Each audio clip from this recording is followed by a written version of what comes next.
What if everything you know about our ancestors is wrong? What if, hidden deep within your very blood, there are traces of a massacre so brutal that it reshaped the very fabric of humanity, a massacre that erased nearly all men from existence? Not by disease, not by famine, but by war. A war so devastating, so systematic, that its echoes still tremble within our DNA. For thousands of years, this story remained buried, not in books, not in myths, but in the silent screams of our chromosomes. And now, through the unrelenting precision of genetic science and chilling archaeological discoveries, we are beginning to piece together the terrifying truth. A truth that challenges everything we thought we knew about the so-called dawn of civilization. A truth that reveals the first global war, a forgotten apocalypse fought with bone, fire, and rage. The question is, why did we almost destroy ourselves before we even began? The answers await, but only for those who dare to follow this trail of blood to its shadowed end. Thousands of years ago, the world stood at a crossroads. The earth, once dominated by nomadic hunter-gatherers moving lightly across endless wilds, was undergoing a silent, irreversible transformation. The Neolithic Revolution, humanity's greatest gamble, had begun. It started almost innocently. The first seeds pressed into fertile soil, the first animals tethered by rope instead of arrow. In small pockets across the globe, from the fertile plains of Mesopotamia to the lush valleys of Europe, humans stopped wandering. They built homes of stone and clay. They stayed, they grew, they hoarded, and in doing so, they created something new: ownership.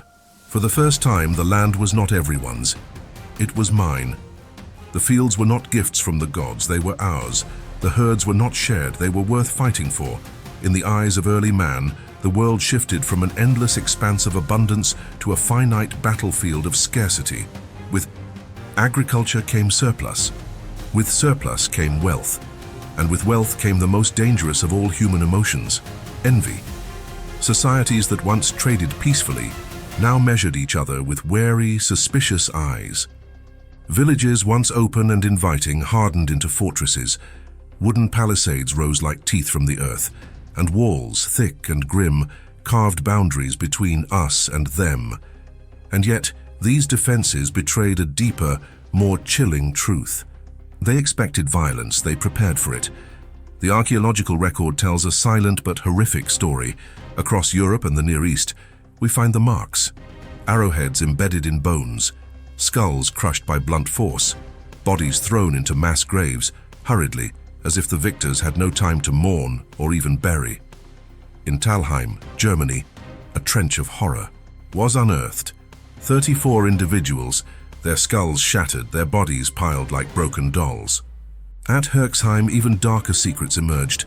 Hundreds of humans meticulously dismembered, their bones gnawed, possibly by other humans in desperate, ritualistic cannibalism.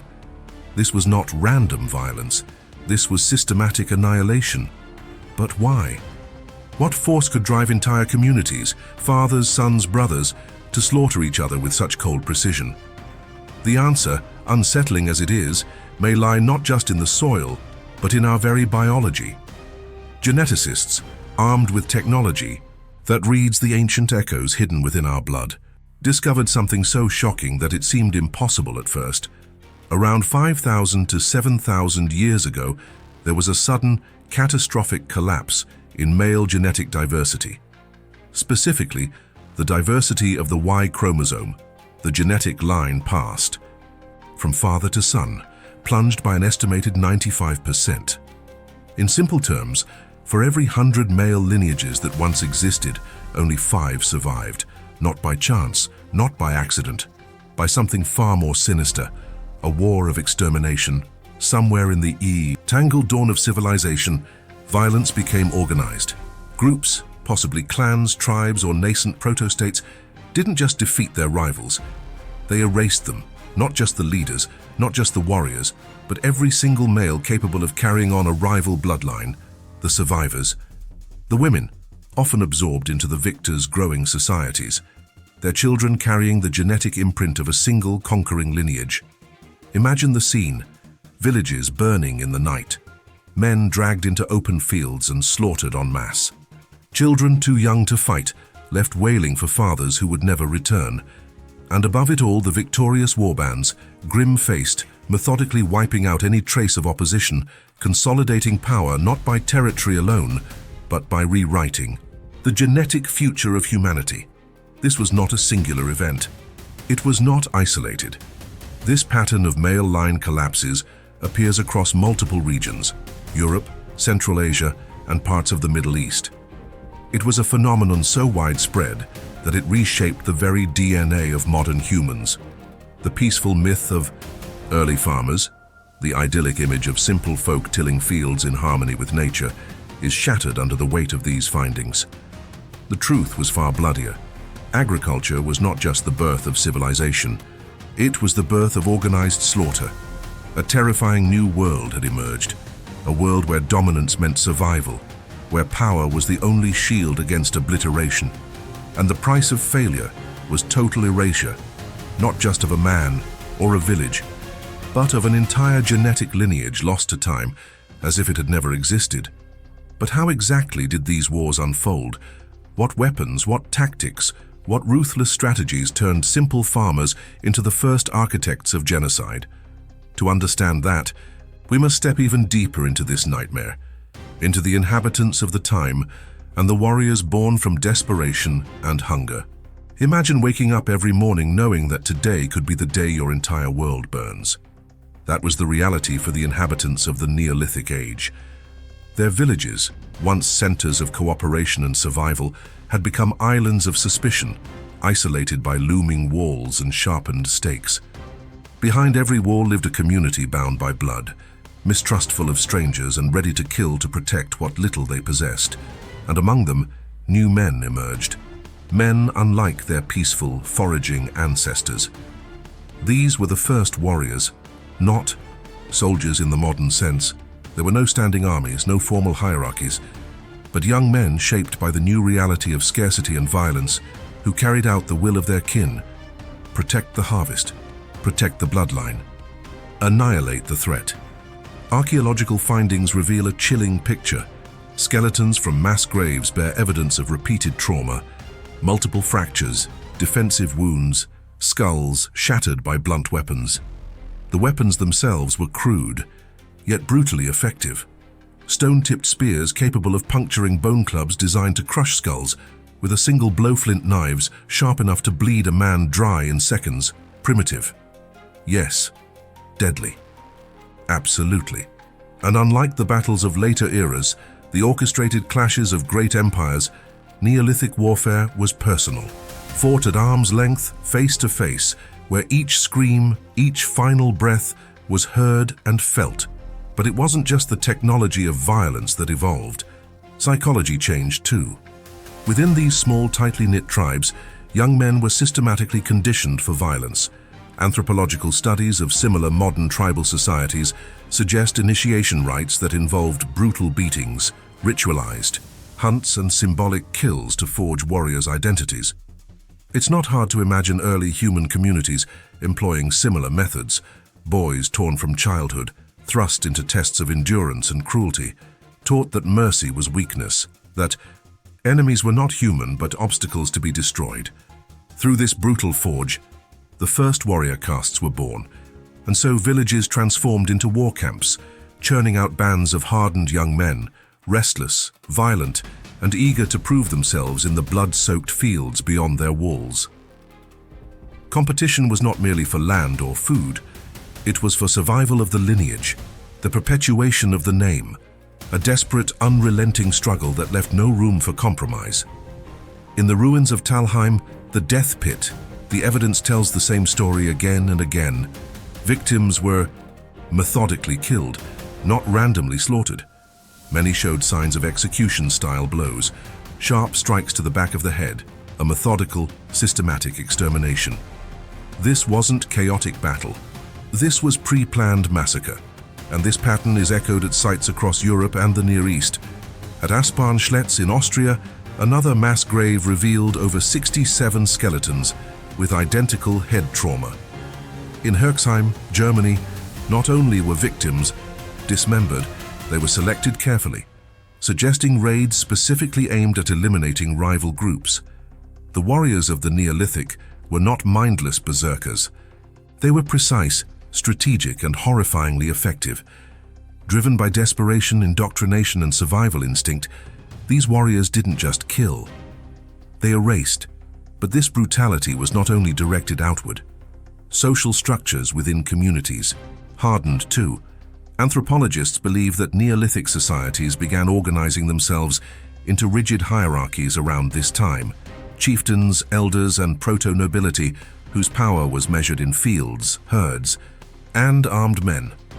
Inequality, once nearly non-existent among nomadic bands, became a fact of life. Those who commanded warriors commanded the future. Powerful clans could monopolize not just land, but reproduction itself, controlling who lived, who died, who fathered the next generation. This would later give rise to patriarchal systems where dominance was encoded not just in muscle and weapons, but in culture, law, and myth. The old world, the egalitarian world of sharing and collective survival, it was dying. In its place rose a new order, war chiefs who ruled by fear and loyalty, fortresses that cast long shadows over the fertile valleys, lineages that would trace their bloodlines back to a handful of victorious males whose descendants now populate the earth. And this raises a terrifying possibility that the world we live in, the civilizations we built, the empires we admire, are the direct descendants not of the wise, the kind, or the peaceful, but of the ruthless victors who stained the earth with the blood of their rivals. This is the grim inheritance carved into our bones, written into the double helix of our very existence. But the nightmare was far from over. As these brutal societies consolidated power, new survival strategies emerged, ones even more insidious than simple slaughter. Because killing was only the beginning, the true masters of the Neolithic apocalypse would find far more chilling ways to secure their dominance, ways that would change the course of human evolution itself. And to understand them, we must go even deeper into the heart of the violence. Killing the enemy was brutal, but it wasn't enough. The warriors of the Neolithic learned an even harsher lesson. True survival meant more than conquest. It demanded the total absorption of the defeated, not just their land, not just their tools, but their future. The most effective warlords were not simply destroyers. They were engineers of human destiny. Instead of wiping out every captive, they chose a different, colder path. They erased the men and claimed the women. Through this strategy, victorious clans didn't just expand territory, they rewrote the genetic code of generations to come. The Y chromosome collapse reveals the horrifying efficiency of this system. By exterminating rival males and integrating females into their own bloodlines, these conquerors created a human landscape, dominated almost entirely by a handful of patriarchal dynasties. Imagine a warband descending on a neighboring village. The men slaughtered where they stood, the women and children rounded up, spared not from mercy, but from cold calculation, the victors taking what and who they needed to grow stronger, to ensure their genetic legacy stretched across valleys, mountains, and continents. This was not isolated madness. It became a strategy of survival across much of the world. Archaeological sites reveal haunting patterns, dramatic gender imbalances in mass graves, with male skeletons overwhelmingly represented among the dead, evidence of women relocated hundreds of kilometers from their places of birth, a forced migration on an unimaginable scale, signs of cultural assimilation, where the captives' original identities were wiped out, replaced by the language, rituals, and traditions of the conquerors. It was the first great social engineering project of humanity, one built not with ink and laws, but with blood and fear. And with it came a profound shift in human psychology. In a world where your survival, and the survival of your children, depended on absolute loyalty to a victorious warlord, ancient values like cooperation and empathy were twisted, distorted. Traits once essential to tribal living, trust, sharing, open-handed generosity, became liabilities. In their place rose hierarchy, obedience, and the glorification of violence. Mabi, victors enshrined their dominance, not just in their genes but in their myths, legends of warrior kings, of battles sanctioned by gods, of the divine right to conquer and subjugate. All these narratives found their earliest roots in the smoking ruins of Neolithic battlefields. And these ideas didn't fade with time. They hardened. The ancient fortresses evolved into city-states. The warbands became armies. The local chieftains crowned themselves kings. The survival strategies born in the blood of early villages eventually scaled up into civilizations, mighty, empires founded on the same brutal logic: dominate or disappear, kill or be killed, and even today their shadow looms over us. Consider this: the patriarchal systems that still dominate much of the modern world, the prioritization of male lineage, the association of power with violence, the glorification of conquest, are not arbitrary. They are ancient scars coded deep into the cultural and genetic memory of humanity. But back then, in the Neolithic world, this new reality bred a kind of desperation that few today can truly comprehend. Every harvest season could be the last. Every neighboring tribe could become a mortal threat overnight. Every child was a potential soldier or a future corpse. In such a world, strategy was everything. And so villages became fortresses, not just in stone, but in custom and ritual. Boys were raised with the expectation of violence. Girls were prized not just for their role in reproduction, but as pawns in political alliances, traded, married, abducted, and absorbed. Ritualized violence, too, became part of daily life. Raids were celebrated. Warfare was ritualized, sanctified. At Talheim and Herxheim, we see chilling signs that some mass killings may have had ritualistic elements, possibly human sacrifices intended to consecrate victories or placate capricious gods of war and harvest, because in a world so saturated with blood, even the divine had to be bloodthirsty. The gods of the Neolithic were not gentle spirits of fertility and abundance. They were gods of conquest, thunder, and fire, mirrors of the violent, insecure world their worshippers inhabited. This wasn't the slow, philosophical evolution of civilization from simplicity to complexity. It was the violent birth of organized society, ripped from the ashes of war, sealed in treaties of blood, celebrated in songs of conquest. And the terrifying reality is that this foundation still supports us today.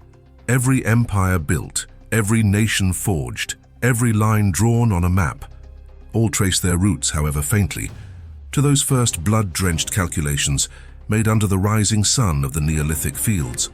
But something even more terrifying lay ahead, because the Neolithic warlords, in their endless quest for survival, power, and legacy, stumbled upon another weapon, a weapon more powerful than clubs or spears, a weapon that could ensure domination not for a lifetime but for millennia, and it would change humanity in ways that no battlefield ever could.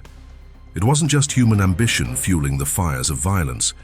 The very earth beneath their feet conspired against them. Around 6200 BCE, a cataclysmic event shattered the fragile balance of the Neolithic world, a massive climate shift known today as the 8.2 kilo-year event, a sudden, brutal cooling of the planet. Glaciers melted at the end of the last ice age, flooding oceans and releasing colossal volumes of fresh water into the Atlantic. Ocean currents faltered, rain patterns collapsed, temperatures plummeted. For the farmers of the early Neolithic, it was a slow-motion apocalypse.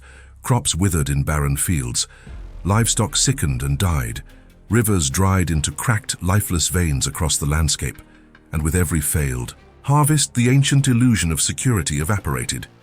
Hunger gnawed at every village wall. Whispers of desperation echoed in the narrow alleys of stone fortresses. Fathers stared at empty granaries and sharpened their spears, knowing the unthinkable had become inevitable. To feed their children, they would have to take from others.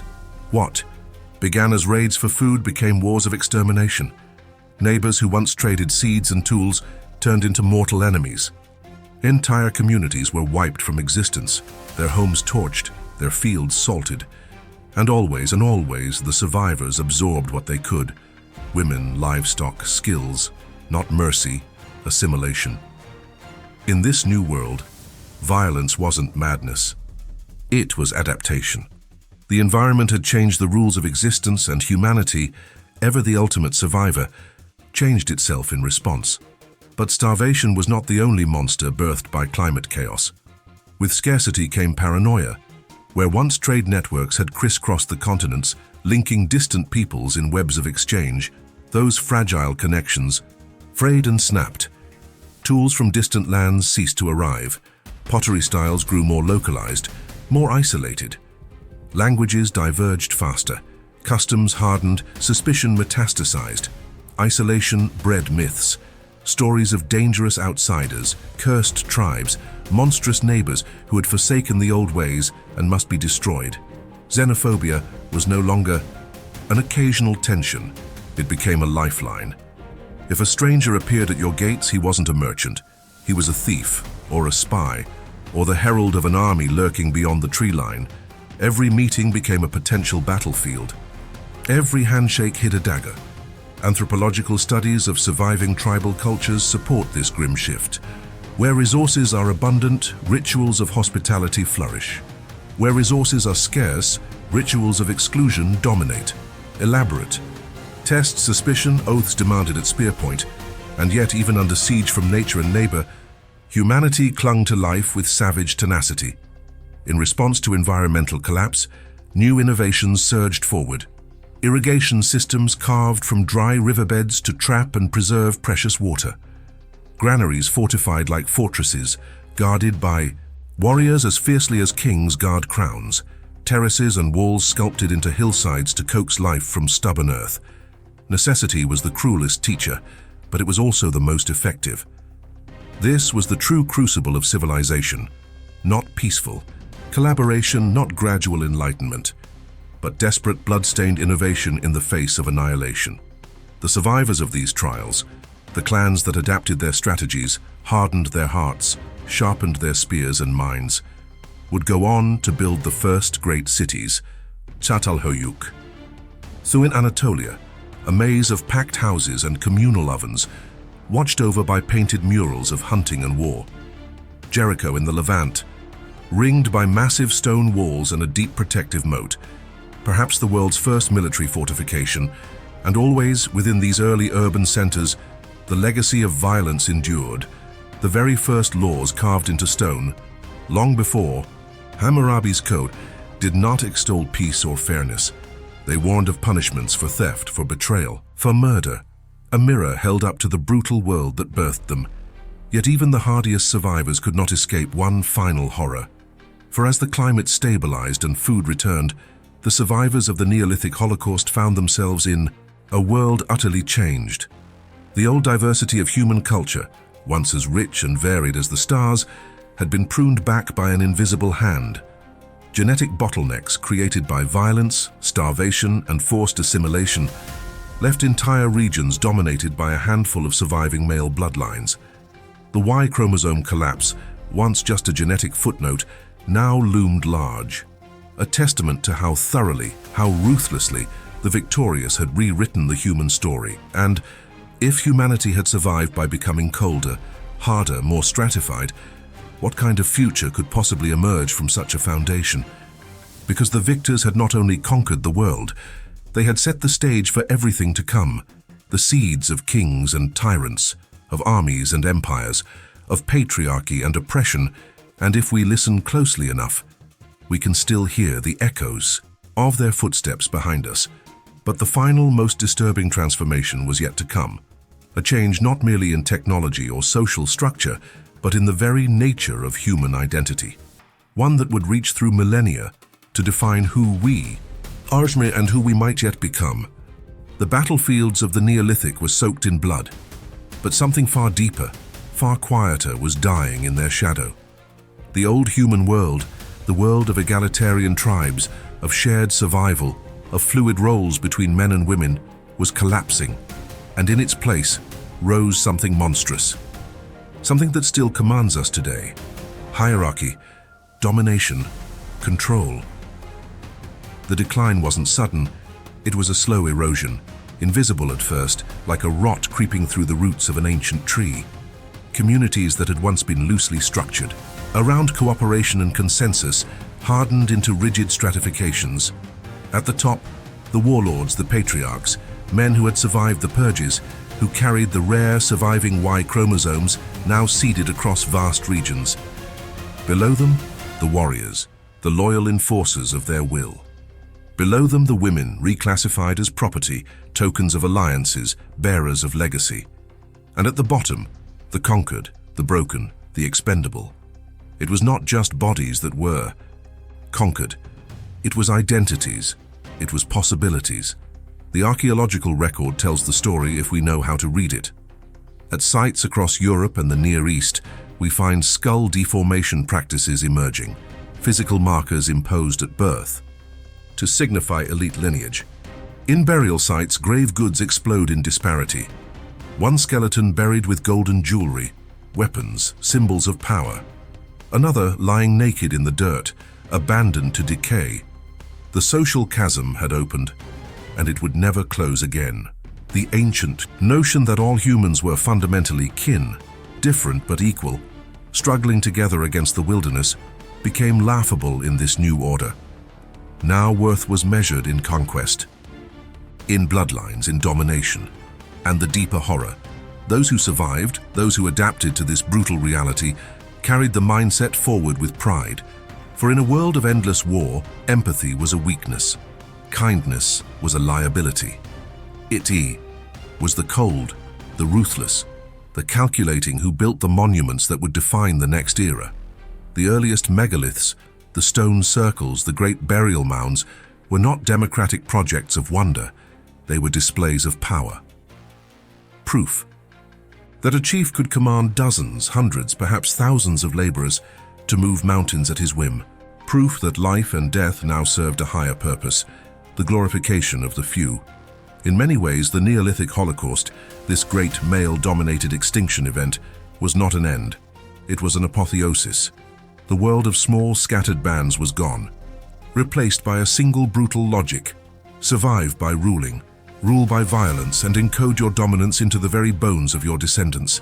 And so, as the Neolithic faded into the Bronze Age, humanity crossed a threshold from which there would be no return.